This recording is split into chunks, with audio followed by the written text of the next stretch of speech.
Bonjour YouTube, aujourd'hui nous allons discuter du fonctionnement du handisport qui est autre que le sport pour le monde du handicap.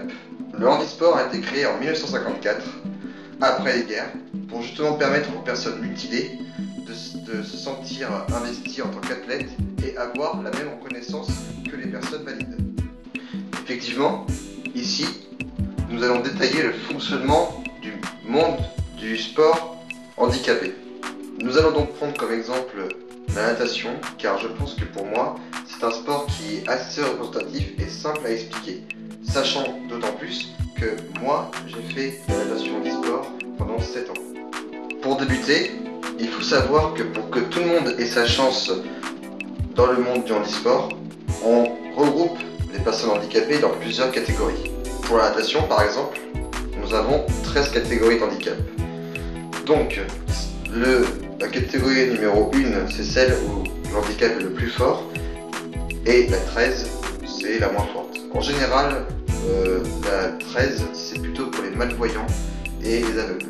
Et la numéro 1, c'est plus pour les quadraplégiques, tétraplégiques, ceux qui ne peuvent pas du tout se servir de leurs membres ou quoi que ce soit.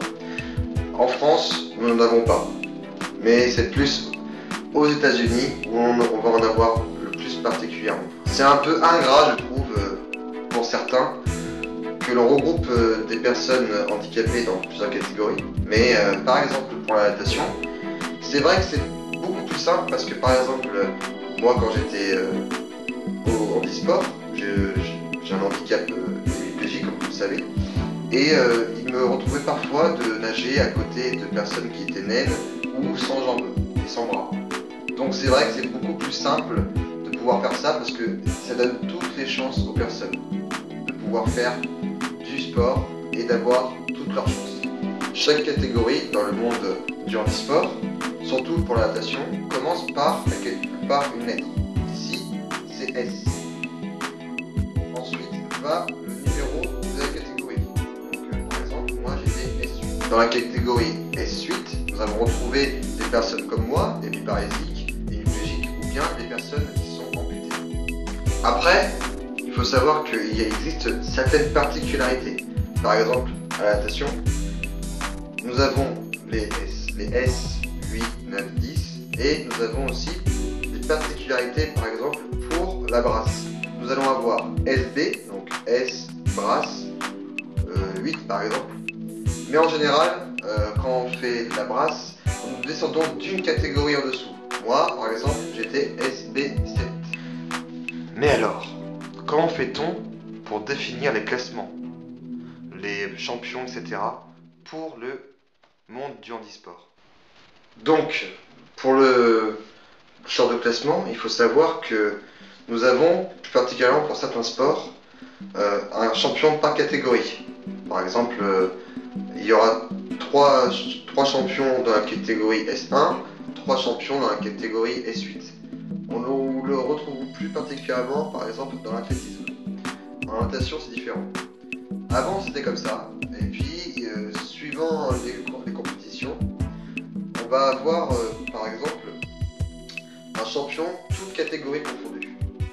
Mais après, c'est vrai que c'est beaucoup plus difficile de retrouver cela, de, par exemple, comprendre comment il faut faire.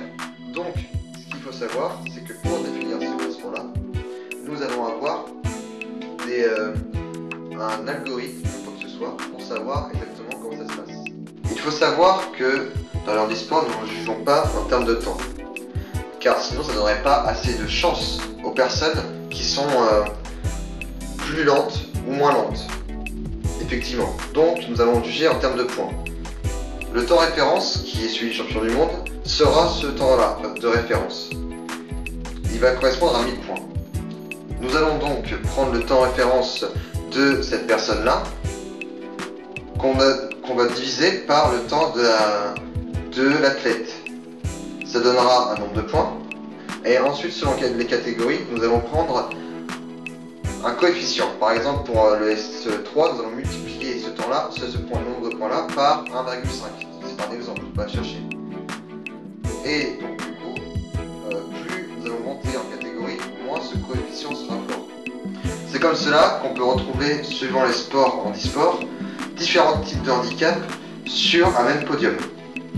Pour conclure, le handisport, pour moi, est sous-coté de nos jours, car il est peu représenté en termes de vision, par exemple, et très peu connu.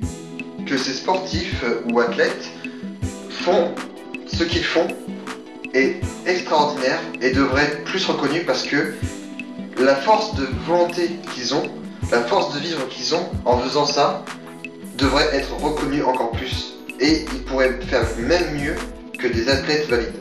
Car, on va prendre un exemple, un tétraplégique qui nage. La force de vivre et cette volonté qui l'anime, quand il bouge juste ses bras en arrière quand il fait son dos, pendant 400 mètres, c'est quelque chose qui est extraordinaire et beau à voir. Malheureusement, c'est très peu reconnu et on n'en parle pas assez. Je pense qu'il faut en parler un peu plus. Maintenant, merci beaucoup d'avoir suivi cette vidéo. J'espère que cela vous a très intéressé. Et je vous invite donc à mettre un petit pouce bleu, à s'abonner et mettre un commentaire si vous en avez envie. Merci beaucoup d'avoir suivi et à bientôt YouTube.